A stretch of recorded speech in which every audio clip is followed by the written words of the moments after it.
Et si je vous disais que dans cette vidéo, on va parler de Mickey Rourke, de Clint Eastwood ou encore de Sylvester Stallone, vous me croyez?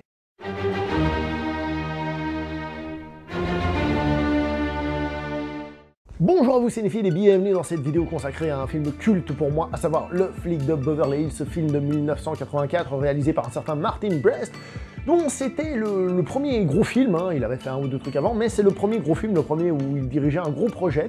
Pour la petite histoire, le monsieur avait travaillé avant sur le Saturday Night Live, par exemple, et si je le dis c'est pas pour rien, on va revenir là-dessus un tout petit peu plus tard. Par la suite, il réalisera certains films quand même qui seront assez connus, comme par exemple Rencontre avec Joe Black, ou encore je lis Le Temps d'un week-end. Après, il n'a pas fait beaucoup de films non plus, et c'est pour ça que c'est pas un nom qui est très connu, mais bon, le mec a quand même montré qu'il avait du savoir-faire, quoi.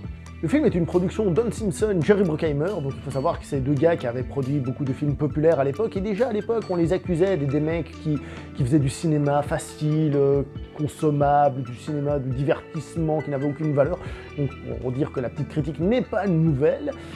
Et donc ils l'ont fait aussi pour le compte de la Paramount, dont il y avait un certain Michael Eisner qui était, je crois, le dirigeant à l'époque, hein, après il est parti chez Disney. Mais pour la petite histoire, si je vous dis ça, c'est parce que le film a aussi deux origines, deux idées originales, selon Jerry Bruckheimer, que c'est lui qui raconte cette anecdote.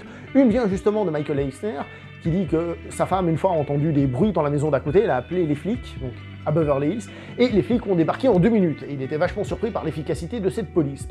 L'autre version de l'histoire, lui, nous viendrait de Don Simpson, qui était donc à Beverly Hills en bagnole, paraît-il une bagnole pas très visuelle, et il s'est fait arrêter par les flics.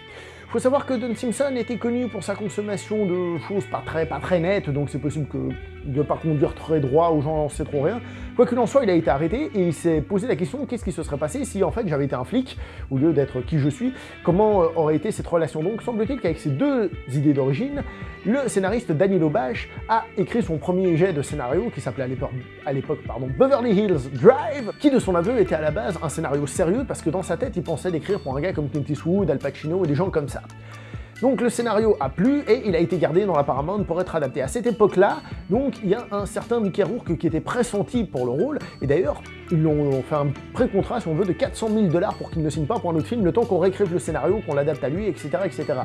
La réécriture du scénario a duré un petit peu trop longtemps et ce contrat a été rompu, et donc Mickey Rourke est parti faire autre chose. En plus, au passage, il a gagné un petit peu d'argent, c'est pas plus mal. Il faut savoir que c'est Daniel Petrie Jr. qui, lors de la réécriture, a mis donc du comique dans le scénario de base qui lui était sérieux. C'est à lui qu'on doit l'aspect comédie du film. La Paramount, à cette époque, avait proposé le film à un certain Sylvester Stallone, qui avait accepté, mais évidemment Sylvester Stallone, on le connaît, et il s'implique dans les projets, donc il avait demandé à réécrire le scénario, donc il a en effet réécrit le scénario, il a viré la comédie, il a rajouté des scènes d'action, et il a changé le nom du personnage, donc Axel Foley, tout le monde connaît Axel Foley, bah lui il a demandé qu'on le change pour qu'il s'appelle Axel Cobretti. Cobretti, ah comme dans Cobra, pourquoi on l'appelle Cobra, ouais. Le problème, c'est que ce nouveau scénario, avec plus de scènes d'action, ça faisait augmenter le budget. Et sur ce film-là, ils n'étaient pas prêts à mettre autant d'argent. Donc, ce qui s'est passé, c'est qu'ils ont changé d'acteur. Ils sont partis dans une autre direction. Pour la petite histoire, Sylvester Stallone ayant sans doute dû signer des choses, il devait avoir un contrat qui permettait d'embêter, je pense, la production. Mais sur ce coup-là, il a été cool, il a joué correctement, parce que je pense qu'il avait d'autres projets avec eux. Donc, il n'a pas trop insisté.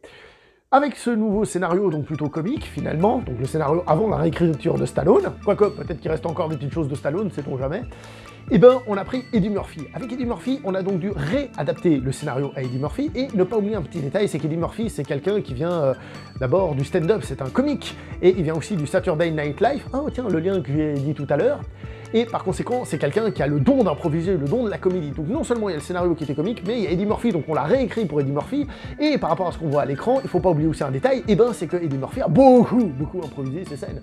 Il n'y a qu'à voir les moments où il part en freestyle, ça c'est de l'impro, c'est de l'impro. Et il y a l'acteur Ronny Cox qui fait donc Bogomil, ce cher Bogomil, non pas qu'il a un rôle important, mais vu que c'est un film culte pour moi, forcément, les personnages font partie un peu de ma famille cinématographique. Il a dit que, justement, Eddie Murphy, il avait ce talent, en fait, de partir en freestyle, d'improviser, et hop, de revenir dans l'histoire pour que le type, à la fin, il ait juste à sortir la réplique suivante. Si on aime le flic de Beverly Hills, on sait qu'il y a un duo de flics qui sont un peu les potes de Eddie Murphy, donc ce sont les personnages interprétés par John Ashton et par Judge Reynolds. Judge Reynolds, qui lui aussi est un comique à la base, hein. D'ailleurs ça se voit, son personnage, il fait un peu un peu le bobet, un peu enfantin, comme ça, et d'ailleurs il fait assez rigoler, c'est marrant quand on voit ce qu'il devient par la suite dans la saga. Pour la petite histoire, ce duo a été écrit, ou du moins décrit, parce que aussi ils ont improvisé évidemment, pour que ce soit un peu comme un couple dans lequel le personnage de Judge Reynolds, donc Billy Rosewood, soit un personnage beaucoup plus, comment dire ça, féminin. Je dis ça dans le sens où ils ont dit que c'était comme un vieux couple, et lui il devait faire un peu la femme, qui est là, mais dites donc, mais tu bois beaucoup de café, mais dites donc, tu sais que la plupart des Américains de plus de 50 ans, là, ils ont je sais pas combien de kilos de viande dans l'estomac. D'ailleurs cette scène a été improvisée, hein, pour la petite histoire. Et donc, là aussi, il y a de l'improvisation. C'est difficile de savoir exactement ce qui était écrit et ce qui était improvisé.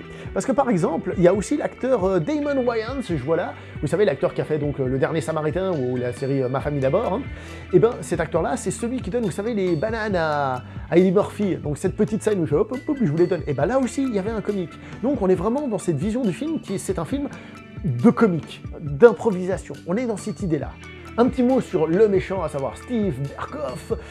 Avec le nom qu'il a, sans doute ça peut aider, mais surtout avec la tête qu'il a, il a déjà fait des Russes, hein, je pense par exemple à... c'était... Octopussy, le James Bond, où il faisait un russe, et il a une tête de méchant fini, d'ailleurs l'autre méchant, son bras droit, interprété par donc, Jonathan Banks, j'allais dire John Ashton, ça c'est l'autre. Lui aussi il a une sale gueule, et ça marche superbement bien dans le film, parce que ce sont des méchants qui ont des têtes de méchants. Alors oui, forcément dès que tu les vois tu te dis ce sont des méchants, ça c'est sûr, mais ça fonctionne bien, faut dire les choses comme elles sont, du coup ils ont un charisme, ils ont une présence à l'écran qui fonctionne bien. Le rôle féminin est tenu par Lisa Elbacher, qui est intéressant parce que c'est une copine donc d'Axel Foley, mais il n'y a aucune relation amoureuse là-dedans si vous regardez, c'est juste un copinage d'ailleurs très sympa, où il y a encore de l'improvisation, comme la scène où elle se fout de la gueule du rire d'Eddie Murphy ou un truc comme ça. Tu sens qu'il y a une bonne ambiance sur le tournage, peut-être pas, mais au moins t'as l'impression qu'il y en a une. Et on n'est pas dans le stéréotype amoureux. D'ailleurs, je viens tout de suite sur le scénario. Le scénario, l'histoire du film, passe à côté de certaines choses peut-être trop fortes émotionnellement. Je m'explique. Dans ce film, il y a de l'humour, il y a de l'impro, tout ça on l'a dit. Mais on évite totalement les drames, les larmes et compagnie, du moins en grande partie. Pourquoi? Parce que peut-être que les acteurs n'ont pas totalement cette capacité. Eddie Murphy n'est pas un grand acteur, du moins pas à ce moment-là, peu à peu il a dit lui-même qu'il s'était amélioré, mais à ce moment-là il ne l'était pas. Le but c'était de prendre Eddie Murphy, l'humoriste, et de le mettre dans un rôle d'humoriste. Et donc, il tient son rôle d'ailleurs à la perfection, il le fait superbement bien, quand il faut être un peu plus sérieux, tirer la tête, tout ça, je trouve qu'il le fait très très bien, et il porte complètement ce film sur ses épaules, mais ce n'est pas une interprétation où on se dit « Waouh, quelle variété d'émotions il nous a montré !» Donc avec tout ce que je viens de dire, même si pour vous comme pour moi, le flic de Beverly Hills dans votre tête c'était une comédie d'action, on se rend compte qu'en fait, et surtout à la révision du film, en fait, c'est surtout une comédie en fait. C'est surtout une comédie. Parce que, encore une fois, un peu comme pour L'Arme Fatale, l'enquête en elle-même, elle est très très très basique et très au second plan. Très honnêtement, ça se résume à je vais regarder dans un entrepôt et je trouve des preuves. Hein. Mais là où se passe le gag du film, en fait, c'est la rencontre entre Détroit, stéréotype de Détroit, je rappelle, hein, quand même, la ville qui était déjà pas au top de sa forme. Hein. Au début du film, on nous montre que Détroit, c'est une ville un peu, comment dire ça, un peu street, un peu rude, comme ça.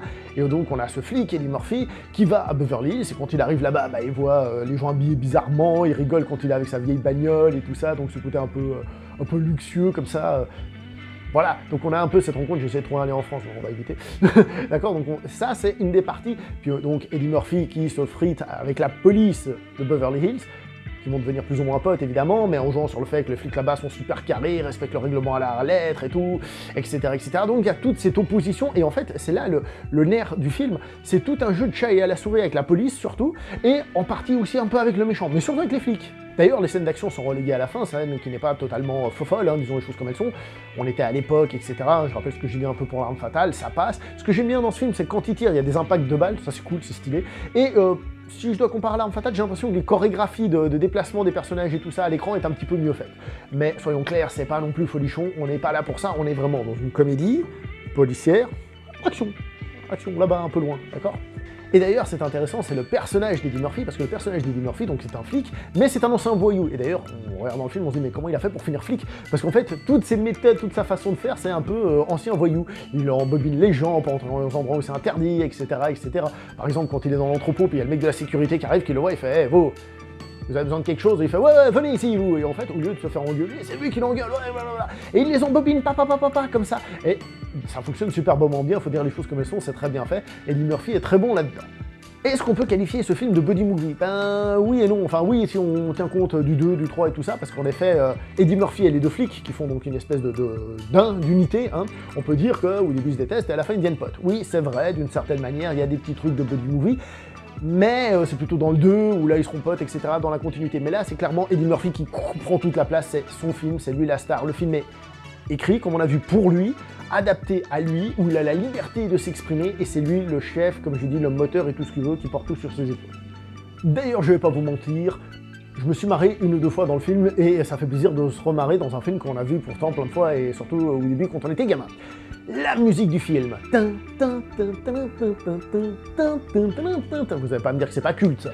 C'est extraordinairement culte. Vous savez, quand j'étais gamin, on avait tous le téléphone 3210, hein, et à l'époque, on voulait tous avoir la musique du flic de Beverly Hills dessus. Enfin bon, moi j'avais celle de James Bond, parce que c'est la classe, vous voyez. Mais tout le monde voulait celle du flic de Beverly Hills, vous savez, où on avait le machin pour composer, là, puis on cherchait, il faut faire 1, 2, 3, 4, et que ça te fait la musique et tout ça. Tout le monde voulait cette musique, parce qu'elle est culte, elle est culte. Et honnêtement, la musique du film, alors certes, par exemple, la musique d'intro, oui, je le fais très mal. Je suis pas ultra fan de cette musique-là, mais quand on a cette musique un peu plus électronique, je le fais toujours très mal. Je trouve que ça fonctionne superbement bien. Alors vous me direz, ça fonctionne parce qu'elle est culte pour moi, j'ai découvert étant gamin, puis je me rappelle bien, etc., etc. Oui, mais elle est culte. Et si on s'en souvient, c'est pas pour rien, c'est parce qu'elle est vachement bien. Honnêtement, je trouve qu'elle sert clairement le film. Est-ce que je dis que la musique était de Harold Faltermeyer? Je sais plus, donc si jamais je le dis, parce que j'ai peut-être oublié. Deux petites anecdotes. Est-ce que vous saviez que l'acteur Gil Hill, donc Gilbert Hill, qui interprète donc le chef de la police, hein, donc le chef de Eddie Murphy, hein, et ben à la base c'était un vrai flic de Détroit, hein. Ils sont allés dans le commissariat pour repérer le commissariat, pour voir à quoi ça ressemblait, hein, avant de tourner leur film et tout, et il se trouve qu'ils ont repéré ce gars-là, puis ils font mais ce mec il est parfait pour le rôle en fait, et on va l'engager, et c'est lui qui va tenir le rôle, donc ce personnage-là, c'est un vrai flic. Le réalisateur Martin Brest se permet de faire d'ailleurs une petite apparition dans le film, je sais pas si vous savez, il est réceptionniste de l'hôtel à la fin quand il part, voilà. Voilà, petite histoire. Et petite prévention, entre guillemets, en effet, dans ce film, le personnage d'Eddie Murphy prend souvent des attitudes, à savoir que je l'ai revu en français, et en VO c'est peut-être un peu différent, on peut dire des attitudes un petit peu féminines, ou des certaines positions et tout ça. Déjà, il faut le replacer dans son contexte, hein, et c'est jamais fait de manière très vulgaire. Il y a le personnage de Serge, qui, en VO, ils disent qu'ils voulaient qu'il ait un accent qui fasse un peu français, mais pas trop, un accent qu'on n'arrive pas trop à cerner et tout ça, et c'est vrai que si on le regarde surtout en VO, on a de la peine à cerner d'où il vient cet accent. Précisons aussi que dans les improvisations, il fait souvent référence au fait qu'il soit de couleur. Peut-être qu'à cette époque-là, c'était encore plus normal, hein. Je rappelle quand même qu'à la base, c'était un comique, hein. Donc un gars qui faisait du stand-up, et paraît-il avec un humour assez trashy, hein, ce qu'on ne voit pas trop dans le film.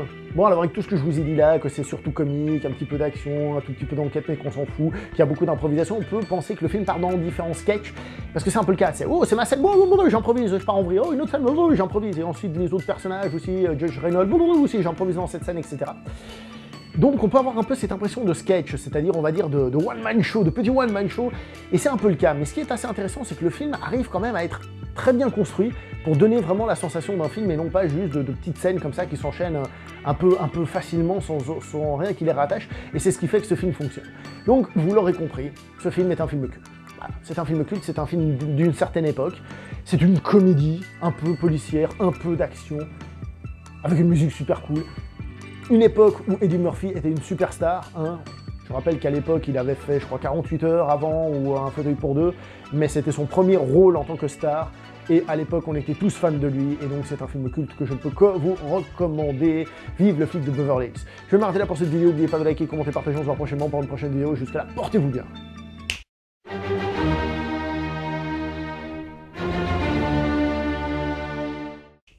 Et en bonus, je vous ai dit Al Pacino, les mecs. Ça vaut un like, ça. Bon, j'improvise.